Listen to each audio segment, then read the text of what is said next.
Welcome to the Herd in the Corridor podcast, a podcast about the U.S.-India corridor and beyond.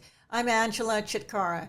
I am joined today by one of India's biggest skeptics, who is now one of India's biggest converts.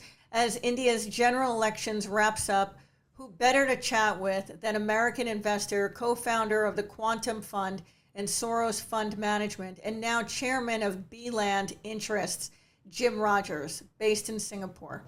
Welcome, Jim B-Land Rogers. I am delighted to be here, Angela. I am, in fact, a fan. I've always been a fan of India. I have sometimes been a skeptic about investing in India, but I will tell you, if you can only visit one country in your life, it should be India. There is nothing like it in the world. It's astonishing. Man-made sites, natural sites, food, people, just an astonishing place. Thank you, Jim. And you documented your trip when you had traveled in your custom Mercedes-Benz. I remember bright yellow because it's a happy color, right? Well, I took yellow because there are very few yellow cars in the world. And I knew that, if something happened, the police would just say, stop the first yellow car you see. I knew it would be helpful as a security device. And I guess it did. I'm alive. Well, that's great. And kicking. So, Jim, we met over 2 decades ago, and I remember having dinner with you on the Upper West Side with a fellow Yale alum and Wall Street Journal journalist and his wife, Tom Herman. At the time, you vowed to move to Singapore and raise your family, determined that your children would speak Mandarin. You wanted everything to do with the China market and less to do with India. Talk to us about the last 2 decades. What is the story today? Is it India versus China, or India and China? I do have 2 wonderful daughters. I was always very anti-children. Oh my gosh, I would never waste my time like that. I was wrong. I was wrong about children. These 2 girls are the best, extraordinary, best thing that ever happened to me. Now, as far as India and China, they are both astonishing places. India is different, obviously. India is much more racially, in the many races and religions and languages in India and foods. China basically has one ethnic group and pretty much one language. So there are some differences. I will tell you, but if you can only visit one country, Angela, go to India. There's nothing like it in the world. If I would go to India before I would go to China. I've been to both many times, but it's astonishing.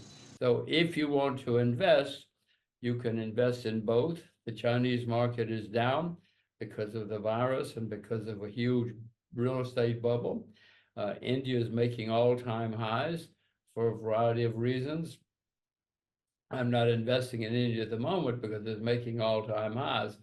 I'm looking for investments in China because it's down a lot, but both are great investments if you get your timing right. Okay, so what's some good investing advice for our listeners and viewers? Well, I mean, Angela, they should listen to you. You're smarter than I am. I mean, you went to Columbia University. Okay, all right, Yelly. Okay, Yelly. Okay. For what it's worth, my daughter is going into her senior year at Columbia. That's right. She's extremely happy, extremely happy. She's been telling us since she was 4, she was going to go to Columbia. I, of course, ignored her. Well, she did it, and she's very, very happy. Both of these countries, India right now, the new I guess he's going to be the Prime Minister is being reelected, we think. He has learned a lot. He used to just be a typical Indian politician buying votes, but now he seems to understand how economics work, how capitalism works, and he wants people to be successful. For the first time in my life, there's an Indian politician who wants people to be successful. So I'm enthusiastic. It's just that it's already making all-time highs. If it goes down, I will be one of the first buyers. So over the last 2 decades, what is the story then, the India story? So financial services folks come to me and ask, well, what is the India story? They're folks that have been in the emerging markets and now they're trying to sell the India story to family offices. In your view, what is the India story? Well, India has been a gigantic country population-wise. It is now the largest population in the world.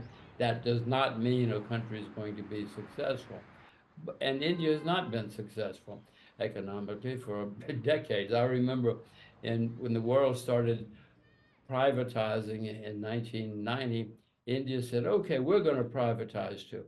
And in the next 10 years, they privatized one company, and that was a bakery. You can see why I've always been a little skeptical of India.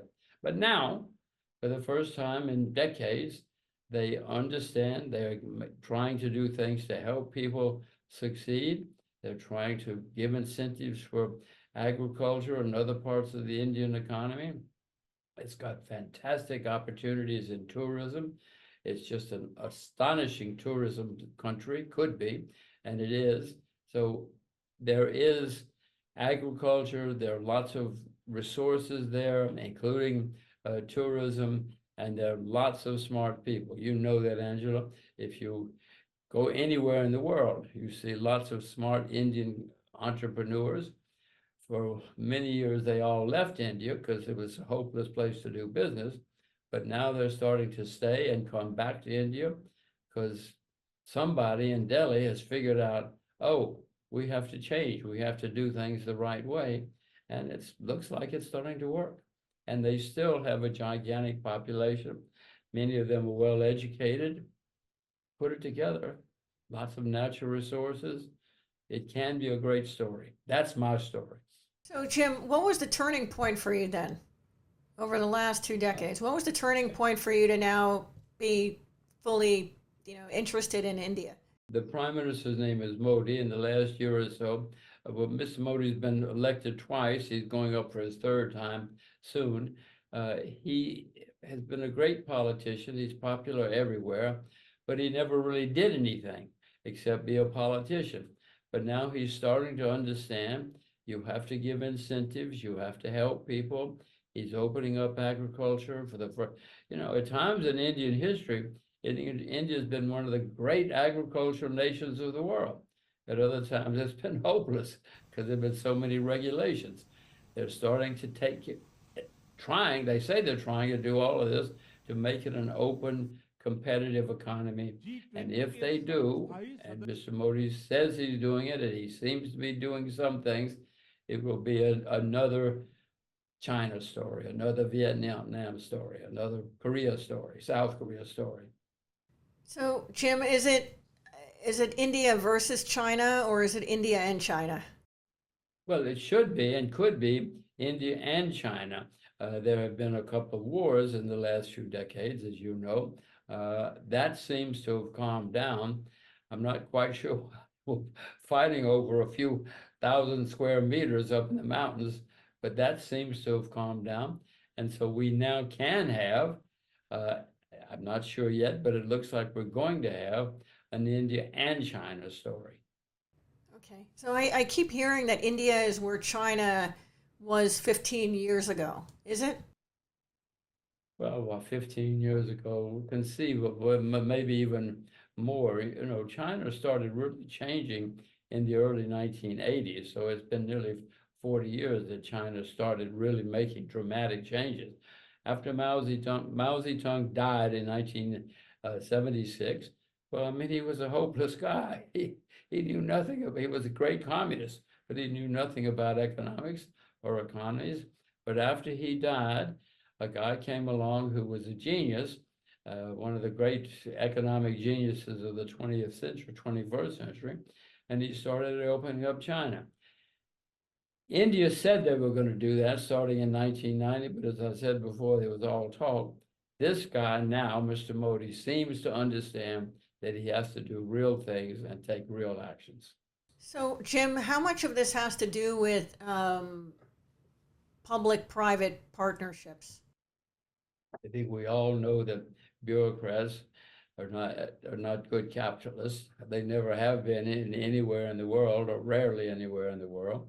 And India's had some of the greatest bureaucrats in history. Used to be, if you walked into an Indian bureaucrat's office, you couldn't see the bureaucrat. There were so many piles of paper everywhere, everywhere. And they were very good bureaucrats. But somehow this guy Modi seems to have understood, okay, we've got to have efficient government, yes, but we need to help people become successful instead of hinder them. I don't know what happened to Mr. Modi. He did not do that before, but now he's doing it.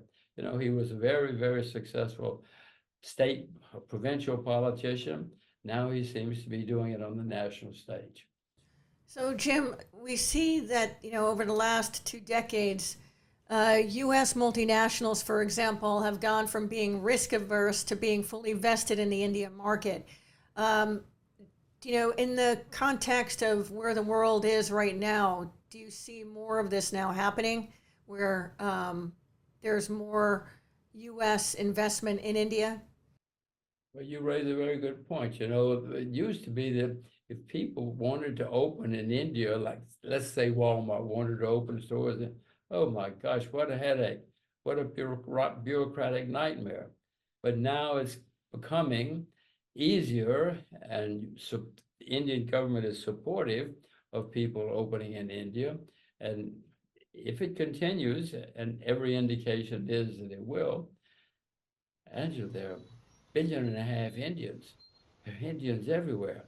And there are lots of overseas Indians who left, as I said before, because of so much bureaucracy. But many of them have been extraordinarily successful. I think there was a study done in the US, the single most successful immigrant group into the US are Indians. They're everywhere, they're smart, they work hard.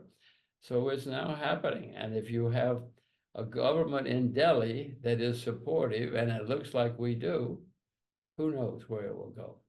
That's great. So we're less than 1 week away, as you noted, from the final tabulations of the India general elections on June 4th. What makes the India market attractive?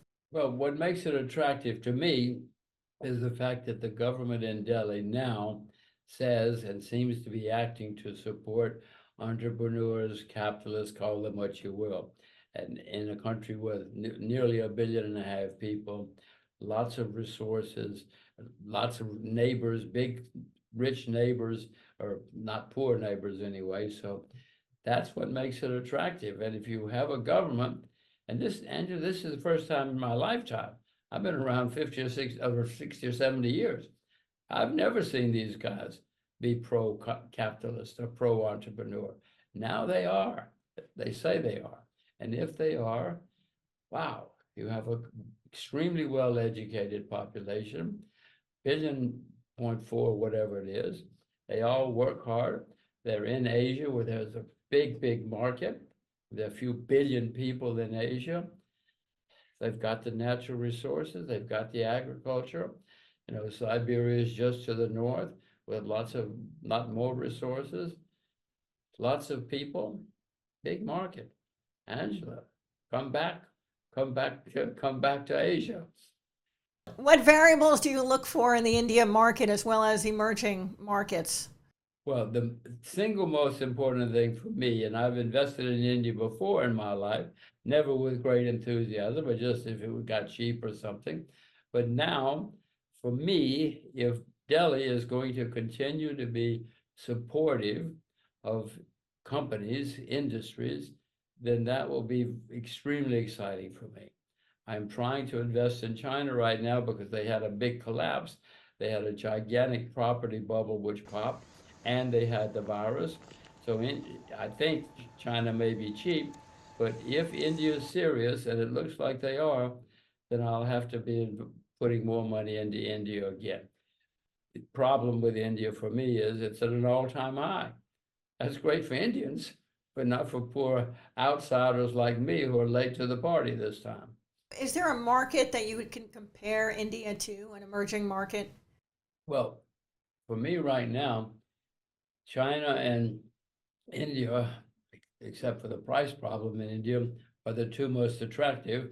I've been investing in Uzbekistan recently, and if I find some more opportunities, I'll put more money into Uzbekistan.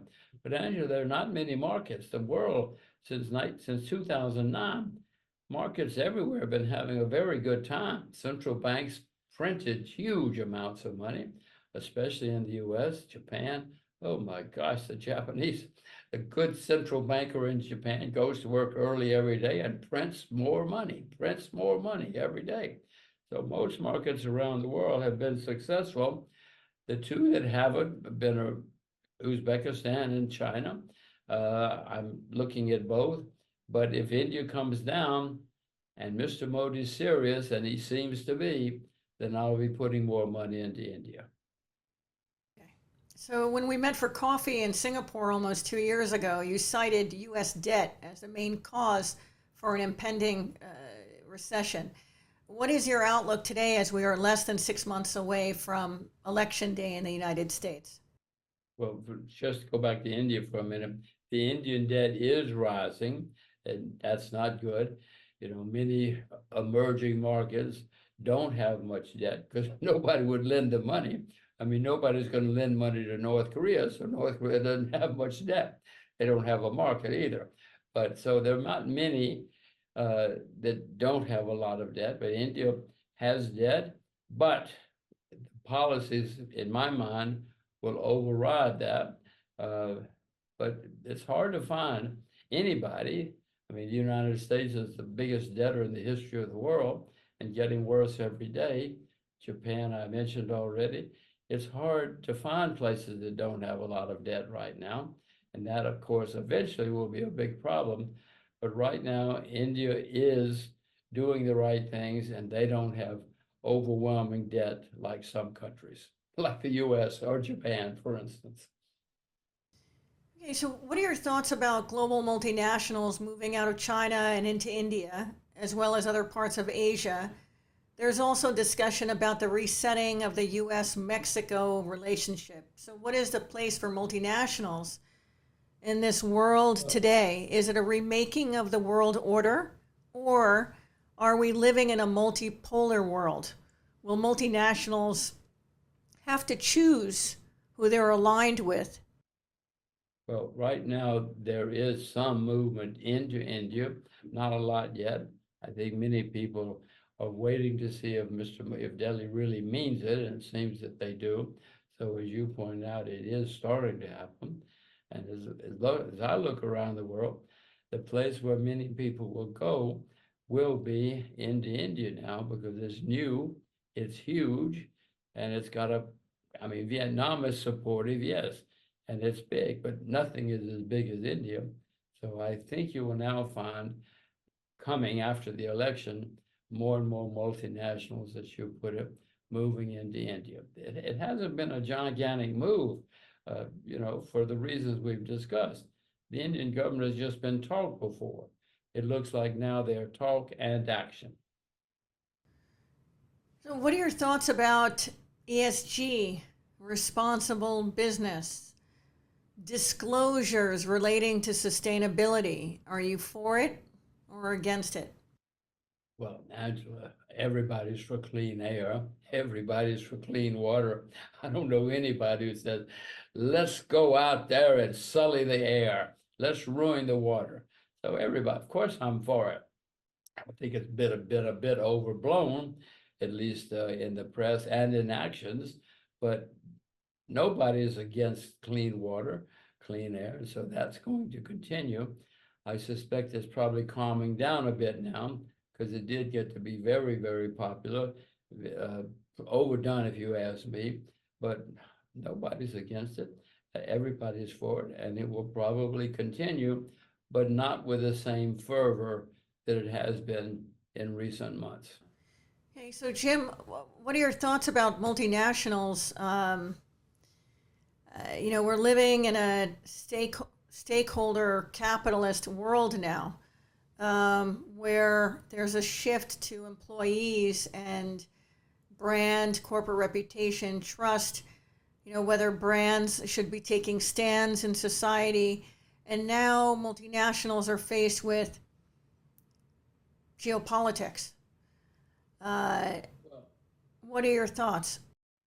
as far as I can tell, every every CEO, every board of directors in the world knows that they have to be politically correct, or it's going to hurt them with their customers. And so anybody who has not been politically correct or has been taking the right actions will start taking the right actions. And no, that's part of society as we know it in the 21st century. And it's going to continue, and it's going to get stronger, because every PR department in the world knows they have to say the right things and do the right things, and there's going to be more of it. And is it possible to do that? Is it possible to do well in society and make a profit? Yes, yes, yes. Of course, it's profitable. Maybe it's possible and profitable, and it's going to continue. Maybe you won't make quite as much for a while, but no, no, it is certainly possible to do the right things and say the right things and take the right actions. It's going to continue. Okay. And let's just talk about India now on the global stage. Where do you see India globally now? If Mr. Modi means what he says and he is taking the right actions, India is going to, for the first time in my lifetime, be an extremely exciting investment country, investment destination, as well as a manufacturing destination. They know they have not been good at manufacturing. They realize that. They realize they have to train people. That's all changing, Angela. Everything I see in India is now changing for the better. And unless it's all a facade, unless it's all a fraud, no, no, no. India's got a great future now. For the first time in my lifetime, I am enthusiastic at the ground level for the Indian economy and the Indian economy, capitalist economy, if you will, instead of just talk. Indian infrastructure is also going to have a great future, because Mr. Modi knows they don't have an infrastructure. That they have a lot of talk about it, but they haven't had a great infrastructure. But now, Angela, it's going to be great. They're going to be good highways, good airports, good ports, everything. No, they are now probably, and we will see after the election, but everything he says now and the few actions he has taken have been going in the right direction. So it's a new world for India, certainly new in my lifetime. Now, for the first time in that astonishing country of India, it seems that they have a lot of pro-capitalists. And I know you know, Angela, you go around the world, there are unbelievably successful Indians everywhere, because they've got the brains, they've got the education. It now looks like it's going to be in India as well as outside of India. Right. Because there's a Made in India movement that's happening within India.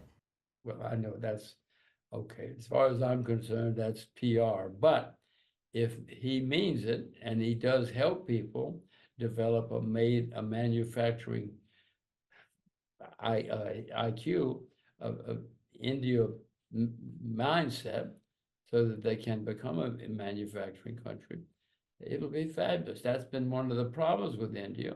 They have all these smart people, but they've never been, for whatever reason, very pro-manufacturing. Either they haven't done it right or they haven't taught people, I don't know what.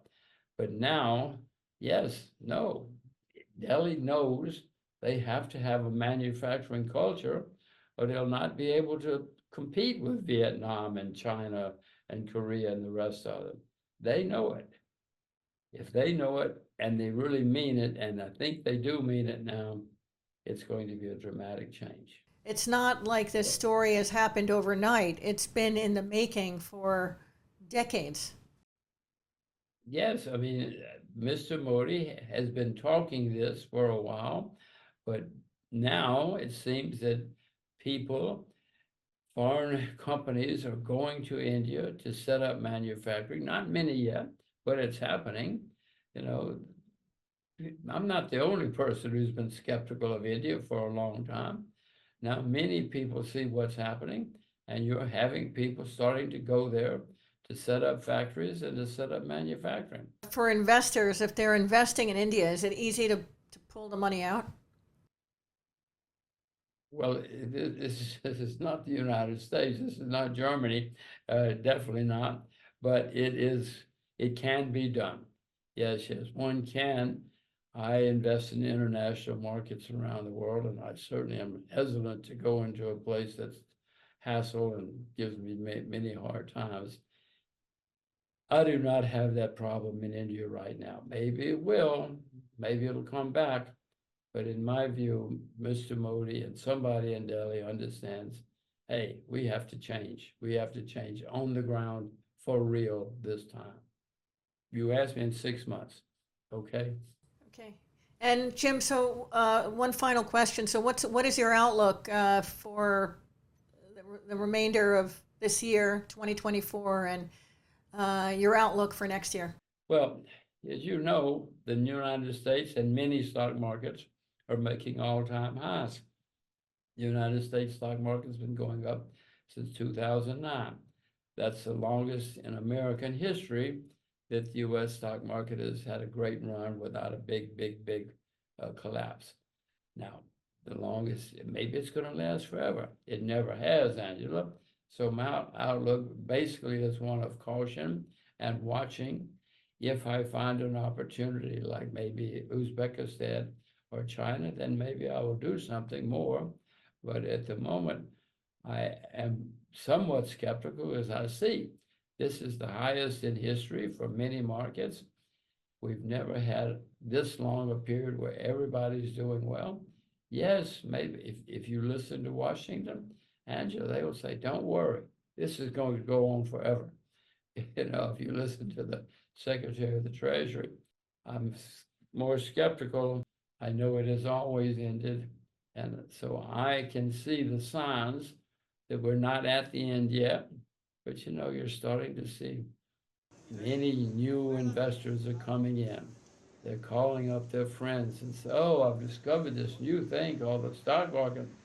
And it's so much fun and you can make money and it's easy. They all talk about how easy it is to make money now. Well, I've seen this rodeo before, Angela. It usually turns bad when everybody's talking about how easy it is and rushing in as fast as they can. I'm not selling short, not selling short yet, but I am noticing some of these. I've seen this movie before. I'm starting to see some of the movies that I've seen before. Thank you so much, Jim. Always a pleasure speaking with you, and I love your tagline. Hooray!